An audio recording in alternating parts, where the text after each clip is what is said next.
Di antara perkataan-perkataan yang tersebar di zaman sekarang ini yang mau kita kritiki agar tidak ikut-ikutan ya. Contoh seperti sebagian orang mengatakan ada wali fulan dalam sehari atau dalam sehari semalam bermi'raj kepada Allah 70 kali ya. 70 kali. Ini kelihatannya sepele tapi ini tidak sepele. Ini tidak sepele. Kenapa saya kata tidak sepele? Karena ini bentuk secara tidak langsung meskipun mereka tidak menduga hal ini. Tapi ini adalah bentuk merendahkan mukjizat Nabi sallallahu alaihi wasallam.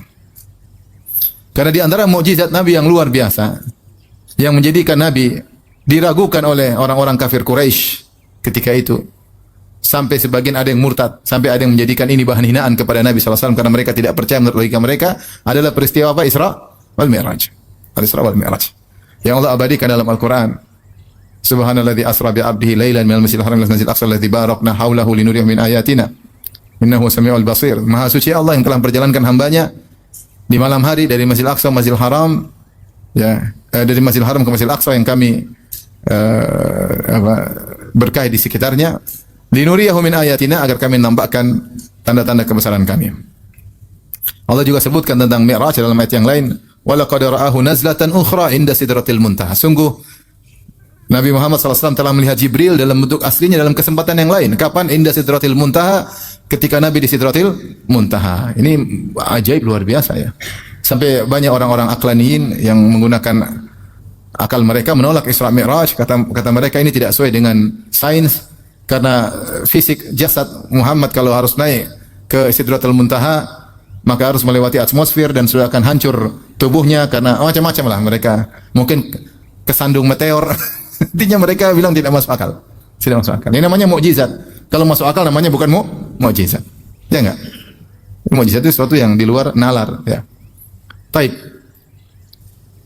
Kemudian ada yang bilang ada wali bermi'raj sehari semalam 70 kali. Nabi aja sekali dalam seumur hidup. Gampang sekali. Nah, ini 70 kali mi'raj. Kemarin lagi saya sempat nonton ada yang bilang iktikaf kami baru turun dari Sidratul Muntaha. Subhanallah. Baru turun dari Sidratul Muntaha. Kami mendapati bahagia dari turun Sidratul Muntaha. Ini dia tidak tahu perucapan ini merendahkan mukjizat apa? Rasulullah SAW. Ini dibangun sebagian orang-orang Asy'ariyah yang berpemahaman seperti ini dibangun karena memandang bahwasanya karamah sama dengan mukjizat. Saya sering sampaikan hal ini bahwasanya karamah dan mukjizat sama dalam satu sisi, berbeda dalam sisi yang lain. Samaannya adalah sama-sama min khawariqil adah. Itu kejadian luar biasa. Karamah kejadian luar biasa, mukjizat juga kejadian luar biasa. Tapi secara level berbeda. Contoh di antara karamah para wali yang Allah sebutkan dalam Al-Qur'an misalnya yang dialami oleh Maryam. Zakaria ketika bertemu dengan Maryam kata Allah, "Kullama dakhala alaihi Zakaria al-mihraba wajada 'indaha rizqa, qala ya Maryam anna laki hadha?" Qalat huwa min indillah. Innallaha yarzuqu man yasha'u bighairi hisab. Setiap kali Zakaria masuk menemui Maryam sedang di mihrabnya tempat ibadahnya tiba-tiba mendapati makanan padahal Maryam tidak keluar cari makanan. Makanan datang sendiri. Kemudian makanan tersebut aneh. Pertama datang sendiri, yang kedua Allah datangkan makanan buah-buahan yang ada di musim dingin Allah hadirkan di musim panas atau sebaliknya buah-buah yang di musim panas Allah hadirkan di musim dingin. Maka Zakaria bertanya, "Anda laki hadza?" Dari mana? Maka Maryam berkata, qalat huwa min indillah, dari Allah. Ini namanya apa? Karamah. Ajaib. Tapi kalau mukjizat levelnya lebih tinggi. Ini dijelaskan oleh Ibn Taimiyah dalam kitabnya An-Nubuwat. Maka tidak benar penyamaan antara karamah dengan mukjizat. Mukjizat Nabi SAW makanan sedikit jadi banyak. Sedikit jadi apa? Banyak. Ini mukjizat, ya. Sedikit jadi banyak. Ini tidak pernah dialami oleh para wali manapun karena levelnya berbeda ya, berbeda. Sehingga levelnya berbeda, tidak sama ya. Tidak sama antara karamah dengan mukjizat. Karamah ada ya, seperti sahabat kemudian berjalan di atas air ada karamah-karamah para sahabat ya. Tapi mukjizat levelnya luar biasa seperti Al-Qur'an. Siapa yang mau menyaingi Nabi sallallahu alaihi wasallam? Langsung Allah turunkan firman-Nya kepada Nabi Muhammad sallallahu alaihi wasallam. Di antara mukjizat Nabi adalah Isra dan Mi'raj. Dalam satu malam Rasulullah Isra Mi'raj.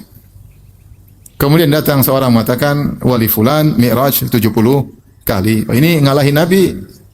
Nabi kurang keren. Nabi cuma sekali seumur hidup, dia sehari bisa 70 kali. Kalau setahun berapa coba kali? 70 kali 365 berapa? Oh banyak. Mi'raj bolak-balik. Allah sibuk ngurusin dia. Subhanallah. Ini dia tentu tidak bermaksud merendahkan Nabi, tapi konsekuensinya ini adalah merendahkan mukjizat Nabi. Oh, Nabi cuma sekali, ini 70. Ada yang datang bilang Nabi cuma sekali. Mbahku 70 kali, wah repot. Ini kan mbah saya yang bisa 70, mbah saya. Daripada Rasulullah cuma sekali. Ya, ini orang hati-hati kalau berbicara, jangan sampai ya berlebihan gulu terhadap sebagian orang soleh, akhirnya mengkonsekuensikan merendahkan mukjizat Nabi Muhammad sallallahu alaihi wasallam ya. Contoh lagi, tersebar sebagian perkataan tentu mungkin tujuannya baik tapi berlebihan terhadap seorang wali yang dianggap wali. Misalnya berkata, nanti kalau kamu masuk di kuburan, ditanya oleh malaikat Munkar dan Nakir, jawab aja, saya muridnya Mbah Fulan ya, wali Fulan. Selamat ya. Baik. Ini bukan main-main ya. Rasulullah menjelaskan kalau seorang dikubur kemudian didatang oleh malaikat, tanya man rabbuk wa madinuk wa man nabiyuk. Siapa Tuhanmu? Apa agamamu? Siapa nabimu ya. Orang kalau tahu ini pertanyaan yang akan ditanya, tentu dia akan persiapan, dia belajar lebih dalam tentang agamanya. Dia belajar tentang Nabi sallallahu alaihi wasallam. Kemudian dia akan belajar lebih banyak tentang Allah Subhanahu wa taala. Tapi kalau bilang pokoknya saya murid wali fulan, ya subhanallah. Ini seakan-akan Nabi ini bagaimana Mas? Terus buat apa Nabi cerita malaikat akan bertanya begini? Menggampangkan, Nabi suruh siapkan jawaban. Kau akan ditanya 3 pertanyaan, jawabannya gampang. Bilang saya muridnya wali fulan. Ini juga kalau kita konsekuensikan mengejek jawaban Nabi. Nabi yang suruh siapkan untuk menjawab 3 pertanyaan tersebut, malah katanya sudah nggak usah dipikirin ya. Pokoknya kalau ditanya bilang saja saya muridnya Mbah Fulan ya. Ini tentu tidak benar ya. Tidak benar, jangan sepelekan hal-hal seperti ini ya. Dikira bertemu malaikat Munkar dan Nakir perkara sepele, perkara yang menakutkan ya. Yang Rasulullah berlindung dari fitnah kubur ya. Rasulullah sebutkan itu agar kita waspada, agar kita persiapan, bukan untuk gampangin. Rasulullah sebutkan tentang pertanyaan malaikat Munkar dan Nakir buat apa? Buat kita persiapan, untuk kita gampang-gampangin. Buat kita persiapan. Bahwasanya kita akan ditanya, yang tidak bisa jawab akan disiksa oleh malaikat tersebut. Ini malah gampang. Gimana gampang? Bilang aja muridnya wali fulan. Ya khitaqillah ya. Ini enggak jadi kaum muslimin seperti itu gampang-gampangin ya. Sudah, yang penting saya muridnya fulan, aman. Ditanya malaikat Munkar Nakir, enggak usah jawabnya itu aja. Selamat. Ini dari mana bicara gaib ya? Dari mana kalau dia jawab itu enggak dipentung sama malaikat ya? Maka seorang seperti hal ini ya, hal yang hati-hati. Oleh karenanya muncul fenomena orang menjadikan malaikat seperti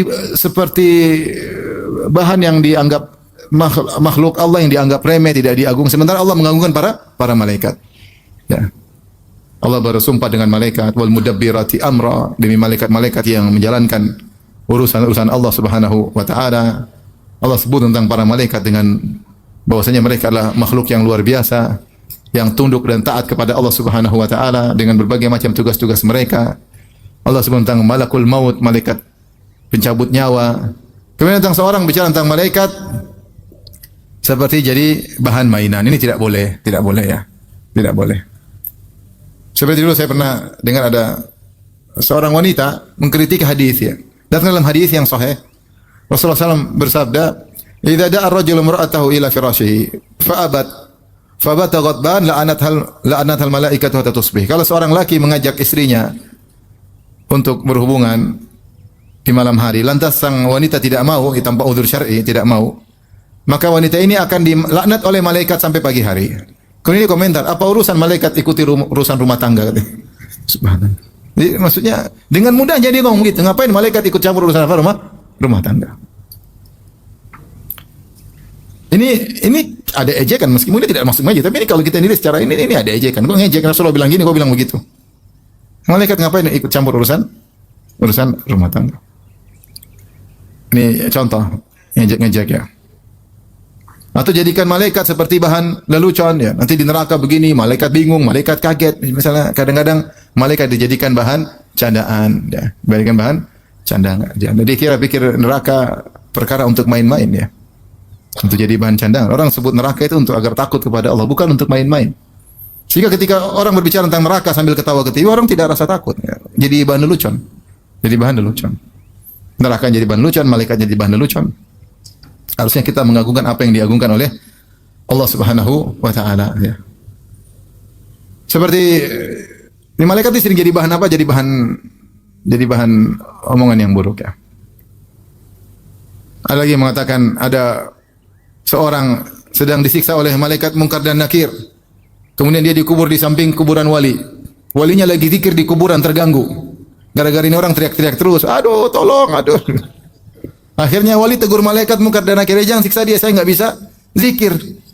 Akhirnya malaikat berhenti, nggak jadi siksa orang tersebut. Ya akhi, subhanallah, ente gampang kali kayak malaikat Munkar Nakir kayak anak kecil di ngeri loh. Rasulullah mengatakan datang malakani ya, azraqani ya, dua malaikat yang biru yang menakutkan ya. Makanya disebut Munkar dan Nakir. Munkar itu sesuatu yang diingkari, penampakannya diingkari. Munkar dan Nakir maknanya sesuatu yang diingkari. Aswadani azraqani, hitam dan biru, mengerikan. Kemudian jangan saya lagi zikir gang. Kemudian timbul akidah kalau kita dikubur dekat kuburan wali aman. Kenapa? Kalau ada malaikat Munkar Nakir mau datang, takut sama wali. Malaikat Munkar Nakir ya Rasulullah sebutkan agar kita ini takut, agar kita persiapan tentang ngerinya adab kubur dijadikan bahan mainan. Apalagi dijadikan keyakinan. Ada lagi satu bilang, sampai sekarang si fulan belum ditanya oleh malaikat Munkar dan Nakir. Dari mana dia tahu? Kata dia karena orang datang berkunjungan mengunjungi terus malaikat Munkar dan Nakir nunggu orang selesai. Enggak selesai. Sampai sekarang belum ditanya oleh malaikat Munkar dan Nakir. Ya, ente bicara malaikat Munkar dan Nakir ente jadikan candaan seperti itu. Dari mana ente tahu dia belum ditanya oleh malaikat Munkar dan Nakir? Kata dia sampai sekarang. Sudah bertahun-tahun belum ditanya. Ini kan hal gaib. Dari mana kau tahu? Dari mana kau tahu? Kau pernah masuk kuburan, ketemu malaikat Munkar Nakir? Dari mana kau tahu? Maksudnya candaan. Candaan. Tapi janganlah jadikan malaikat sebagai bahan apa? Candaan. Ya. Menurut saya, seorang dalam berbicara tentang syariat Allah maka waspada. Karena kalau menjadikan candaan, ya atau bukan candaan atau sekedar, tapi ya jadikan hal yang digampangkan tidak boleh. Tidak boleh kita menggampangkan simbol-simbol agama. Di antara simbol agama malaikat. Malaikat makhluk yang dimuliakan oleh Allah Subhanahu wa taala. Makanya disebut al malaikatul muqarrabun, yaitu makhluk yang didekatkan kepada Allah Subhanahu wa taala. Yang sangat takut kepada Allah. La ya'sunallaha ma amarahum wa yaf'aluna ma yu'marun. Mereka tidak pernah membangkang kepada Allah dan mereka selalu taat kepada perintah Allah Subhanahu wa taala. Yusabbihuna al-laila wan nahar la yafturun. Mereka senantiasa bertasbih siang dan malam, tidak pernah letih, tidak pernah capek. Dalam riwayat dalam ayat yang lain la yas'amun, tidak pernah bosan, tidak seperti kita. Malaikat ya. Dahulu seperti ini dilakukan oleh Abu Jahal. Abu Jahal dulu ketika turun firman Allah, alaiha tis'ata asyar. Bahwasanya neraka ada 19 penjaga malaikat, 19 malaikat. Kata Abu Jahal, tenang. 10 saya yang lawan. Malaikat cuma 19, tenang. Kita lawan ke 19. Iya Abu Jahal, enggak apa-apa kalau Abu Jahal ya wajar ngejek malaikat. Jadi kita orang Islam. Allah sebutkan itu untuk menakut-nakuti, bukan untuk kita malah apa? Gampangan malaikat. Siapa yang tidak tahu? Nanti malaikat maut, malaikat Munkar Nakir, kita semua ngeri kalau ketemu, kalau nggak ada persiapan gimana? Ini kemudian dianggap main-main ya. Saya lihat lagi ada klip orang, Jibril, fulus Jibril. Jibril ya. Saking mulianya Jibril sampai orang Nasara menjadikan dia Tuhan Ruhul Kudus. Ini malah dia ya Jibril. Saya sudah ngomong sama Jibril. Ada yang Jibril fulus. Syirik masa minta fulus sama Jibril. Minta sama Allah atau sama Jibril. Jibril bukan malaikat penurun fulus. Jibril itu pembawa wahyu, bukan penurun apa? Fulus. Ini akibat tidak belajar. Gampang. Jibril turun. Ada dikit lagi seorang di sampingnya ada dianggap wali pakai bahasa Jawa. Jibril mudun katanya. Mudun apa bagaimana bahasa? Ya Jibril alaihissalam yang menyertai para nabi. Nabi Adam, Nabi Nuh disertai oleh Jibril yang menemani para nabi, yang menolong para nabi, yang dirindukan oleh Nabi Muhammad SAW, yang menemani Nabi Isa, Nabi Musa. Ketika datang wahyu kepada Nabi Muhammad SAW, kemudian Khadijah datang memberitahu kepada Waraqah bin Naufal, maka dia berkata, "Hadan namus alladhi unzila ala Musa." Inilah Jibril yang pernah Allah turunkan kepada Nabi Musa dengan penuh pengagungan, penghormatan. Ini Jibril fulus. Saya nggak tahu kenapa mereka bisa begitu ya, nggak tahu. Pendidikan akidah kurang ya. Apa kalau kajian hanya ketawa ketiwi ya? Saya juga nggak tahu kenapa. Ini syariat Allah, simbol-simbol Allah yang Allah agungkan, makhluk yang Allah agungkan. Ya. Allah agungkan Jibril dalam banyak Al-Quran, banyak dalam ayat Allah sebutkan tentang agungnya Jibril alaihissalam. Muta'un thamma amin, dia adalah pemimpin para malaikat, ditaati dan terpercaya, amanah. Kemudian Jibril sini, subhanallah. Jadi malaikat ini sering jadi bahan apa? Candaan oleh sebagian orang yang kurang mengagungkan syariat Allah Subhanahu wa taala ya. Tapi di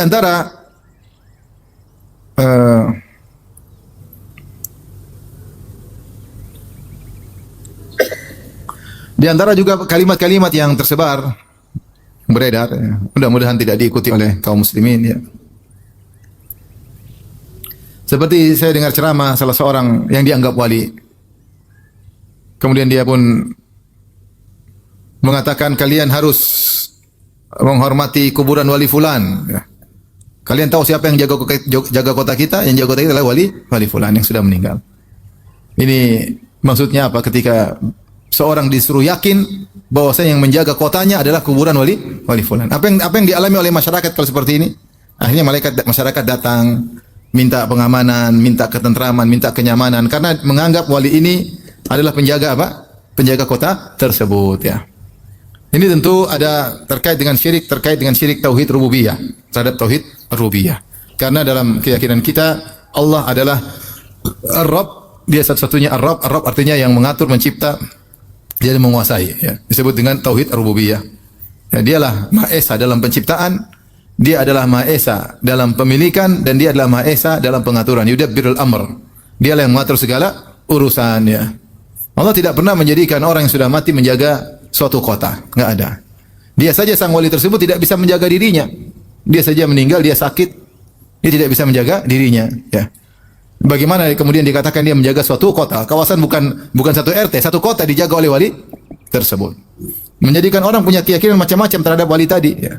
Seharusnya mereka fokus kepada Allah Subhanahu wa taala, gara-gara seperti ini punya keyakinan terhadap sang penghuni kubur. Inilah sebab-sebab kesyirikan yang mengantarkan orang akhirnya punya keyakinan terhadap penghuni-penghuni kubur. Terhadap penghuni-penghuni kubur ya. Rasulullah SAW saja tidak bisa mengatur kota Madinah. Tidak bisa menjaga daerah di sekitarnya, enggak ada. Ya. Rasulullah SAW. Ya. Sampai ketika terjadi perang Uhud, Rasulullah SAW saja terluka, dia saja terluka, tidak bisa menjaga dirinya. Sahabat meninggal, dia tidak bisa jaga. Kalau dia bisa jaga, dia akan jaga. Buktinya ketika sahabat-sahabatnya meninggal, dia sedih. Pamannya meninggal, Hamzah, dia sedih, dia menangis. Kalau dia bisa jaga, kira-kira dia jaga Hamzah enggak? Bin Abdul Muttalib, dia akan jaga. Kalau dia bisa jaga kota Madinah, dia akan jaga dirinya. Dia enggak bisa jaga diri, terluka. Sampai begitu parahnya Rasulullah SAW, sujud Nabi SAW, wa qasit rabaiyatuhu, berdarah sampai giginya patah, sampai Rasulullah mengatakan, la yuflihu qaumun syajju nabiyahum, tidak akan beruntung satu kaum karena telah melukai wajah nabinya. Sampai Allah tegur Nabi SAW, laisa laka minal amri syai'un, bukan urusan engkau wahai Rasulullah, urusan hidayah, urusan Allah. Ayatuba alim ayu adzibam fa innahum zalimun, apakah mereka nanti akan bertobat ataukah mereka diadab karena berbuat zalim, urusan Allah. Kata benar, banyak di antara mereka akhirnya bertobat. Yang ingin sampaikan bahwasanya Nabi SAW tidak bisa menjaga dirinya, tidak bisa menjaga kota Madinah, tidak bisa menjaga para sahabat. Ini kemudian bilang ada wali sudah mati jaga negeri kita. Gimana jaga negeri kita? Gulu berlebih-lebihan, ekstra, terlalu mengkultuskan wali tersebut. Ya. Terkadang orang-orang mungkin ada maksudnya, kultuskan wali ini karena wali ini guru saya, karena wali ini mbah saya, karena wali ini kakek saya, sehingga dengan dikultuskan wali ini dia juga dapat keuntungan. Ada dunia di balik itu. Dunia di balik itu. Nah, saya tidak ingin kaum muslimin terbawa dengan keyakinan seperti ini. Ngeri. Ini nyerempet-nyerempet kesyirikan seperti ini. Kita tahu syirik adalah kezaliman terbesar. Inna syirka la dzulmun azim. Syirik adalah dosa paling besar. Dosa yang dahsyat. Kemudian mengatakan ini mayat mengatur menjaga kota. Bagaimana ceritanya ya? Kelihatannya sepele, tapi ini terkait dengan syirik dalam tauhid rububiyah. Seperti keyakinan bahwasanya, seperti perkataan sebagian orang bahwasanya Nyi Roro Kidul ngatur pantai selatan misalnya, ini syirik. Enggak ada yang ngatur pantai selatan. Yang ngatur pantai selatan siapa? Allah Subhanahu wa taala. Coba kalau orang lagi di pantai selatan ketakutan, dia mungkin minta tolong sama Nyi Roro Kidul. Ini syirik, enggak boleh. Artinya mengatakan yang mengatur gunung adalah jin fulan, ini semua adalah kesyirikan. Ketika ada seorang Arab dari Yaman, dia datang, kemudian dia tinggal di suatu lembah, kemudian dia berkata, "A'udzu bi sayyidi hadzal wadi min sufahai qaumihi." Aku berlindung kepada pemimpin, itu diminta berlindung kepada jin. Aku berlindung kepada penguasa jin di sini dari gangguan anak buahnya, maka dia tidur nyaman. Ya. Maka turunlah firman Allah Subhanahu wa taala menyebutkan bahwa ini adalah apa? Kesyirikan. Wa annahu kana rijalun minal insi ya'udzuna bi rijalin minal jinni fazaduhum rahaqa. Dulu ada sekelompok manusia berlindung kepada sekelompok jin, membuat mereka semakin tersesat. Syirik. Selamat. Benar jinnya ada. Anak buah jangan ganggu dia ya. Dia sudah minta tolong sama saya. Selamat. Tapi itu syirik atau bukan? Syirik.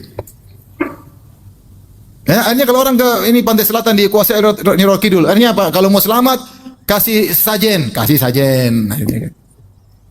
Kita minta perlindungan dari Nyi Roro Kidul. Ini syirik. Enggak main-main syirik. Nanti kalau sudah kasih sajen pakai banyak macam-macam lagi apa namanya? Nama-nama yang untuk melegalkan hal tersebut. Padahal di situ ada keyakinan supaya selamat ya. Harusnya minta berlindung kepada Allah Subhanahu wa taala. Saya pernah naik mobil sama salah seorang orang badan tegar kuat, saya dititipin untuk jaga saya, dia naik mobil. Ketika lewat jembatan dia bel terus, tet. Sebenarnya enggak ada orang, ngapain bel. Kenapa Mas? Enggak, takut apa namanya?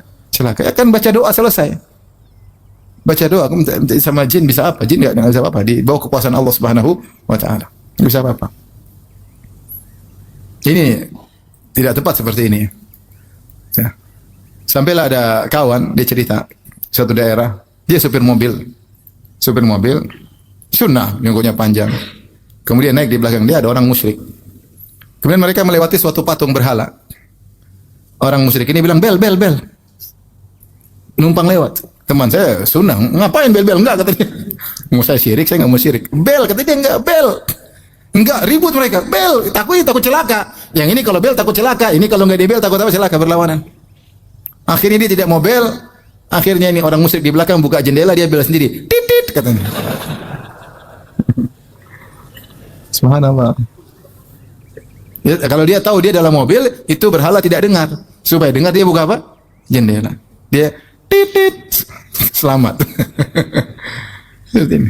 Ini kemudian meyakini ini wali yang sudah mati. Dia nggak bisa jaga dirinya. Dia aja ketika mati nggak bisa apa-apa. Bagaimana mau jaga dirinya? Kalau orang mati ada yang belah badannya, dia bisa jaga? Nggak bisa. Kalau nggak ada yang kafankan dia, badannya busuk. Kalau nggak ada yang kafankan dia, mungkin dimakan oleh hewan.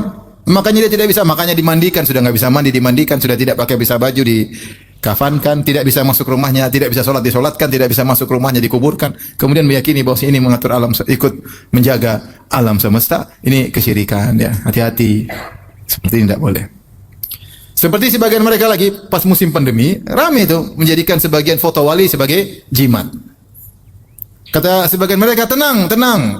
Corona jangan takut, yang penting ada ini. Foto wali fulan. Pasang selamat dari apa? Corona. Itu wali aja nggak selamat dari penyakit kok. Mati. Berusaha berobat mati. Itu wali. Yang dipasang itu berusaha berobat ketika sakit nggak? Dia berusaha berobat. Kalau dia tidak ingin sembuh, dia tidak akan apa? Berobat. Ketika dia berusaha berobat, berarti ingin apa? Sembuh. Ternyata dia mati. Gimana suruh jaga corona? Akhirnya jadikan jimat, pasang. Datang lagi sebagian orang, bikin pakai dalil. Oh iya ada dalilnya. Dalilnya apa? Umar bin Khattab, kata Nabi SAW, Walladzi nafsu Muhammadin biyadihi, ma laqiyaka syaitan salikan fajjan illa salaka fajjan ghairu fajjik. Wahai Umar, tidaklah kau melewati satu jalan kecuali setan kabur dari jalan tersebut. Setan pasti kabur. Lihat, Umar wali Allah, setan takut sama Umar. Si fulan wali Allah, ini wali Allah, setan takut sama dia. Langsung tentukan si fulan wali, setan takut. Si fulan wali, setan takut. Nah, kalau si fulannya enggak ada, fotonya setan takut. Subhanallah. Jadikan foto sebagai jimat. Taruh di rumah. Jimat sumber ke. Ini namanya jimat. Man alaqa syai'an faqad asyrak. Man ta'alaqa syai'an faqad asyrak. Siapa yang menggantungkan sesuatu, maka dia telah melakukan apa? Kesyirikan. Sesuatu pun apa yang digantung? Mau foto, mau tulang, mau tali, ya. Dalam rangka mencari keberkahan atau dalam rangka menolak kemudaratan, itulah namanya jimat. Itu namanya jimat. Ketika Rasulullah SAW bertemu dengan seorang, dia pakai tali di tangannya. Kata Rasulullah SAW, ini apa? Kata dia, minal wahinah. Karena supaya tidak terkena penyakit lemah. Kata Nabi, inzi'ah. Lepas itu tali. Fa innaka law mitta wa hiya 'alaik ma aflahta abada. Kalau kau meninggal, jimat masih di tanganmu, kau tidak akan selamat selama-lamanya. Saya ke Madinah, ada kawan saya, lihat ada jemaah haji Indonesia pakai tali. Dinasihati. Enggak, ini cuma tali gaya-gaya, katanya lepas. Dia khawatir, dia kasihan, maksudnya dipikir itu apa? Jimat. Berarti cuma gaya doang, tapi tetap dinasihati, enggak boleh gitu. Lepas juga ya. Maksud saya, kita harus ada apa ya? Nama saya itu